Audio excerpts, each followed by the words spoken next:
Bon fête, mesdames et messieurs, joyeux Noël et bonne année à toutes et à tous. Ravi de vous retrouver dans cette édition de Midi au Caire. Comme vous savez, pendant cette édition, on essaie de vous présenter presque les grands événements qui ont émaillé la scène égyptienne durant les derniers jours, quand même durant les dernières 24 heures.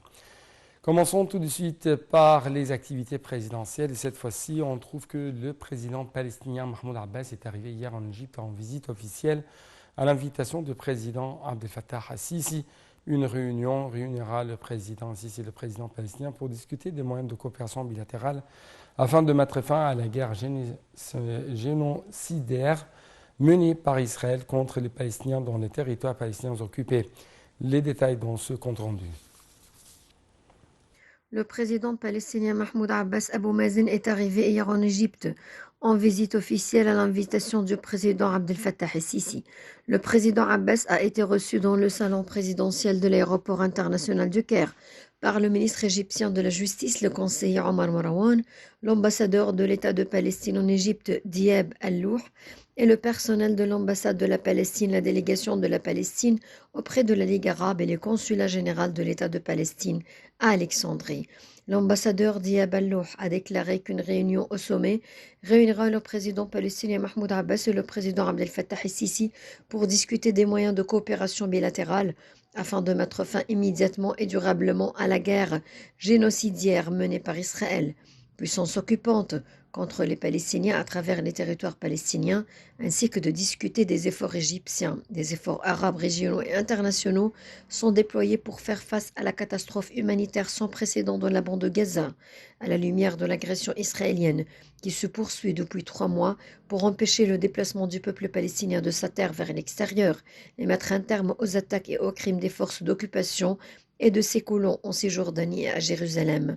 L'ambassadeur Dia El-Louh a souligné que la visite visait à renforcer la consultation et la coopération bilatérale permanente entre les deux présidents sur les questions multiples et communes au niveau et forums arabes, régionaux et internationaux, ainsi qu'à faire aboutir les efforts inlassables déployés par l'Égypte et un certain nombre de pays frères et amis pour mettre fin à la guerre de génocide et ouvrir un horizon politique propice à mettre fin à l'occupation israélienne et incarner l'État palestinien indépendant, pleinement souverain et géographiquement contigu sur le modèle du 4 juin 1967 avec Jérusalem-Est comme capitale, sous l'égide et la direction de l'Organisation de la libération de la Palestine. Abou Mazen est accompagné lors de la visite du secrétaire du comité exécutif de l'Organisation de libération de la Palestine, Hussein el-Sheikh, du chef du service général des renseignements, le général de division, Majed Faraj, du conseiller du président pour les affaires diplomatiques, Magdi Al-Khalidi, et l'ambassadeur de Palestine en Égypte, Dio El-Louh. Le pape Tawadros II a manifesté dimanche son plaisir, son appréciation quant aux vœux adressés par le président Abdel Fattah el-Sisi aux Coptes à l'occasion des fêtes de Noël, soulignant que ces vœux reflètent les doux et grands sentiments à leur égard. Le pape a également renchéri dans une interview accordée à la télévision égyptienne que l'Égypte est constituée l'équilibre de la région vu son poids historique, civilisationnel et géographique. L'Égypte traite la crise palestinienne avec sagesse et perspicacité. C'est ce qu'a souligné le pape en faisant allusion aux démarches égyptiennes visant à établir un cessez-le-feu permanent et ses efforts pour l'acheminement des aides aux habitants de Gaza. L'Égypte joue un rôle politique important sur le plan mondial, c'est ce qu'a souligné le pape Tawadros II, abordant à cet égard les consultations entre la direction politique et les hauts responsables dans les pays du monde et ajoutant que l'Égypte a adressé un appel à la communauté internationale pour la paix. Le pape s'est dit prêt à une action commune avec l'Azhar qui contribuerait à établir la paix sur la terre, appelant ensuite le monde à penser de façon optimiste et positive. Il a précisé qu'Al-Azhar et l'Église s'étaient mis d'accord sur la formation d'un comité qui rassemblerait les cheikhs de l'Azhar et les religieux des églises pour lancer d'une voie commune un appel à la paix et au rejet de la violence.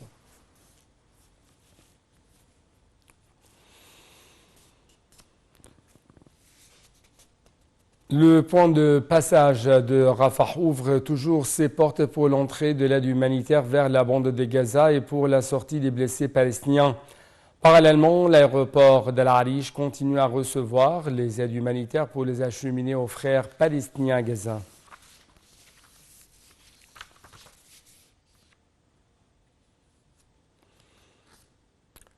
Le secrétaire général du Conseil suprême des Antiquités, Dr Mustafa Waziri, a déclaré la découverte d'un certain nombre de tombes remontant à l'époque romaine lors de leurs fouilles dans la zone archéologique d'Al-Bahnasa, dans le gouvernorat de Ménia.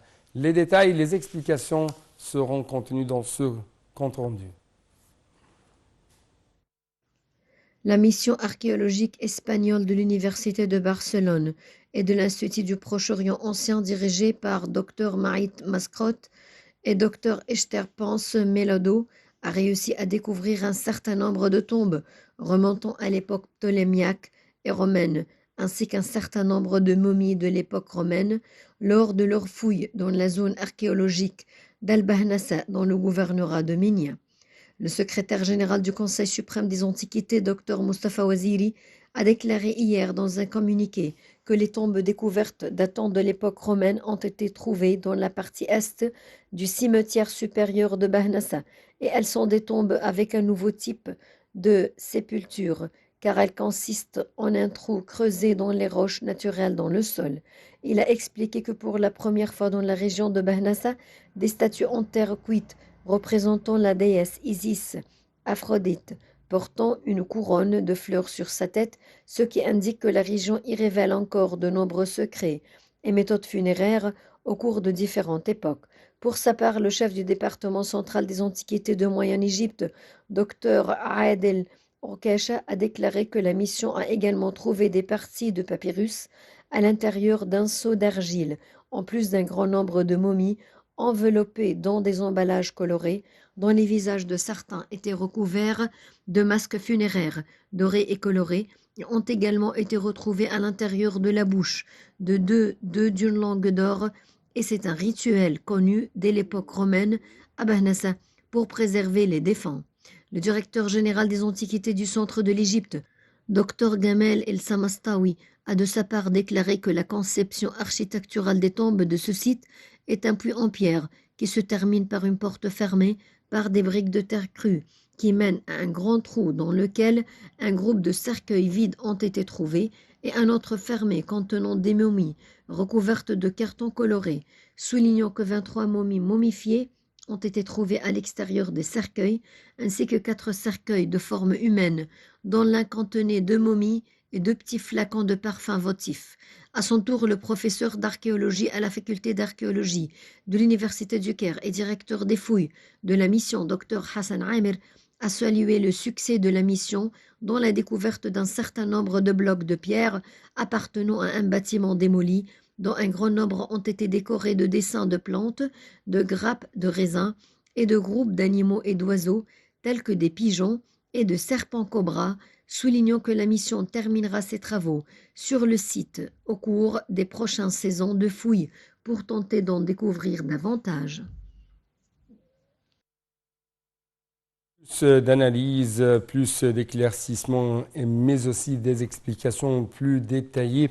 Nous avons actuellement en ligne de l'Altv international M. Hazem Hassan, un expert dans le domaine touristique. Monsieur Hazem, vous êtes le bienvenu sur l'Altv international. Merci beaucoup, bonjour. Merci monsieur, bonjour à vous. Et permettez-moi de vous poser cette question. Comment vous avez vu les caractères distingués dans cette découverte qui a été annoncée par le secrétaire général du Conseil suprême des Antiquités? Bien sûr, encore une fois, cette découverte remonte à l'époque romaine, et ça lors des fouilles dans la zone archéologique d'Al-Bahnasa. Bien sûr, actuellement, il y a un mouvement très actif au niveau des excavations, partout en Égypte. Des travaux, justement, qui étaient retardés pendant plusieurs années à cause du manque de financement. Aujourd'hui, on voit l'activité très importante dans ce domaine. Et bien sûr, on voit que la concentration, justement, du mouvement touristique, c'est plutôt vers le Caire, le Delta, Alexandrie. et bien sûr le Sinaï, ainsi que vraiment la partie sud de la Haute-Égypte. La partie de la moyenne d'Égypte, elle est moins fréquentée par les touristes. N'apparaît pas trop sur les programmes touristiques. Alors, c'est une grande importance qu'on arrive à faire des découvertes intéressantes dans la région de Moyenne-Égypte. Et là, on voit El Barnassa, c'est un centre archéologique très important. On sait très bien que dans cette région, il y a beaucoup d'importance dans la ville de Ménia, ou dans le gouvernorat de Ménia. Bien sûr, Ouais. on sait bien qu'il y a la capitale d'Akhenaton, il y a beaucoup de sites intéressants tels que Tounel Gabal, Bani Hassan, Tel Amarna. Tous ces sites importants attirent l'attention des gens. Mais Ménia a été au passé presque l'une des capitales de l'Égypte, de l'ancienne Égypte. oui, ben, c'est c'était plus un peu plus au nord en tout cas. Mais la capitale à l'époque d'Akhenaton, Tel Amarna, est une ville fantastique justement. Et il y a beaucoup d'histoires dans dans ce gouvernorat. Et donc là, on voit que il y a une nécessité, il y a un très grand besoin justement de faire des excavations, des découvertes importantes, donner plus d'attention à cette région pour attirer encore et encore des touristes. Bien sûr, cette découverte qu'on vient d'avoir là, justement, attire l'attention du monde envers Ménia et bien sûr surtout Bagdad. Et donc là, on voit que cette ville possède vraiment des sites archéologiques très importants. Soit d'après votre point de vue, de telles découvertes rend le gouvernorat de Ménia plus compétitif au niveau touristique et de telles découvertes attirent beaucoup l'attention et l'intérêt des touristes. là, bien sûr, c'est les médias qui arrivent à attirer l'attention aux gens. Toutes les périodes historiques sont très importantes. Et là, quand on voit, par exemple, Ménia est renommé pour l'époque pharaonique, l'époque Ouais, de l'Ancien Empire, du Nouvel Empire, du Moyen Empire. Mais là aussi, il y a des autres périodes. L'époque gréco-romaine, par exemple, on sait bien qu'il y a des choses extraordinaires qui se trouvent dans cette région de cette époque-là. Alors, plus que la région est complémentaire et couvre vraiment toutes les époques, et que là, les sites sont bien mis en valeur, eh ben, plus que, et l'infrastructure, évidemment. Je parle des hôtels, les bateaux de croisière, les ouais, moyens de locomotion en général, et les autoroutes, bien sûr. Tout ça, ça aide à attirer l'attention des touristes et améliorer ou augmenter le nombre de touristes qui visitent la région. Donc ouais. là, cette excavation et n'importe quelle autre excavation, c'est sûr que ça va attirer plus l'attention des touristes envers Ménia, qui est un site tout à fait formidable. Et là, donc, on voit que les excavations aujourd'hui ont commencé à sortir avec des choses nouvelles, des détails qu'on ne savait pas. Et ça approfondit maintenant notre connaissance des us et des coutumes des Égyptiens dans les différentes époques. Et là, on voit justement cette découverte intéressante montre bien comment les cultes funéraires étaient importants et de quel genre je parle. À partir de la décoration des tombes, le style de la tombe même. On a vu que dans cette découverte, on a appris qu'on a vu justement un autre style de tombe creusée dans la roche. Vous voyez. Donc là, ça attire l'attention des chercheurs, des experts dans le monde entier pour étudier ce nouveau genre d'enterrement qui n'est pas très courant. On Ouais, voit qu'à l'époque romaine, c'est sûr, les catacombes dominent dans le monde ouais. entier, en Égypte ou ailleurs, ou en Italie, à Rome, bien sûr. Mais là, on voit un nouveau style d'enterrement. Et on a des choses qui étaient confirmées par cette découverte et des autres choses qu'on vient de découvrir. Bien sûr, les momies, ça, c'est quelque chose de formidable. On voit que, par exemple, un petit détail comme la langue qui était dorée, là, ça n'existait pas dans l'Égypte ancienne, mais on a commencé à le voir justement dans l'époque gréco-romaine et surtout l'époque romaine. Donc, on voit que des choses, des faits qui étaient confirmés par cette découverte et des choses qu'on vient de découvrir et à étudier et à chercher derrière pour savoir et comprendre et approfondir notre connaissance de l'archéologie à cette époque. Ouais.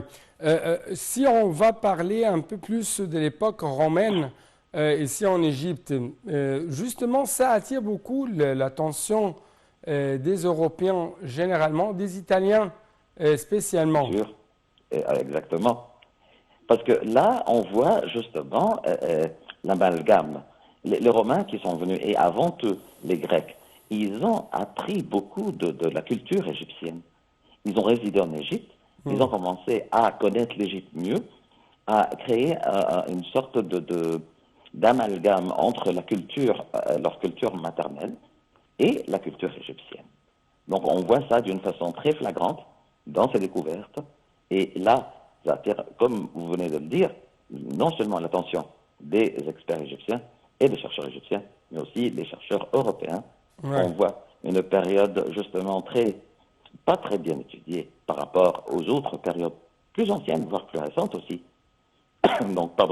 Donc on voit que ça ouvre la porte devant les chercheurs pour savoir plus et apprendre plus et voir cet amalgame de culture, ce bouillon de culture qui s'est créé à l'époque romaine en Égypte. Pourtant, à l'époque romaine, l'Égypte était une province et a perdu son indépendance. Mais la touche égyptienne est restée, ou les traces égyptiennes est restée dans la culture romaine en Égypte, à l'encontre de pas mal d'autres pays qui étaient conquis par les Romains à l'époque. Ouais. Ma dernière question porte sur votre remarque, votre observation en ce qui concerne le mouvement touristique ici en Égypte et à quel point il a été affecté par ce qui se passe dans le monde généralement et dans la région de Proche-Orient spécialement. Malheureusement, pour cette saison, le mouvement touristique n'est pas justement à la hauteur de ce qu'on attendait, à cause de ces problèmes qui se déroulent dans la région. La situation n'est pas très favorable à cause de ces conflits qui se trouvent vraiment autour de nous. Malheureusement au Soudan, dans les terres occupées, en Libye. Donc on espère que ça va changer, ça va s'améliorer la situation et les choses vont se calmer. Je pense que dès que la situation va se calmer dans la région, je pense qu'il y aura un mouvement beaucoup plus actif grâce à beaucoup de choses. La réussite du gouvernement égyptien pour assurer la sécurité dans le pays, à l'intérieur du pays, et en plus les grands projets de l'infrastructure qui attirent l'attention du monde entier. Aujourd'hui, l'infrastructure avec les moyens de transport, avec les nouvelles autoroutes, avec les nouveaux hôtels qui sont construits et qui sont inaugurés partout, les travaux de rénovation dans les hôtels, les anciens hôtels, les bateaux de croisière, tout ça c'est de l'investissement qui va justement commencer à donner ses fruits quand la situation dans la région va se calmer. Oui. Donc, Monsieur Hazem Hassan, le grand expert dans le domaine touristique, je dois vous remercier infiniment pour de tels éclaircissements. Merci beaucoup et bonne année à vous. Merci à vous et bonne année. Bonne année, monsieur. Bonne année également, chers téléspectateurs. Et toujours bonne suite de nos programmes sur votre chaîne NATV International.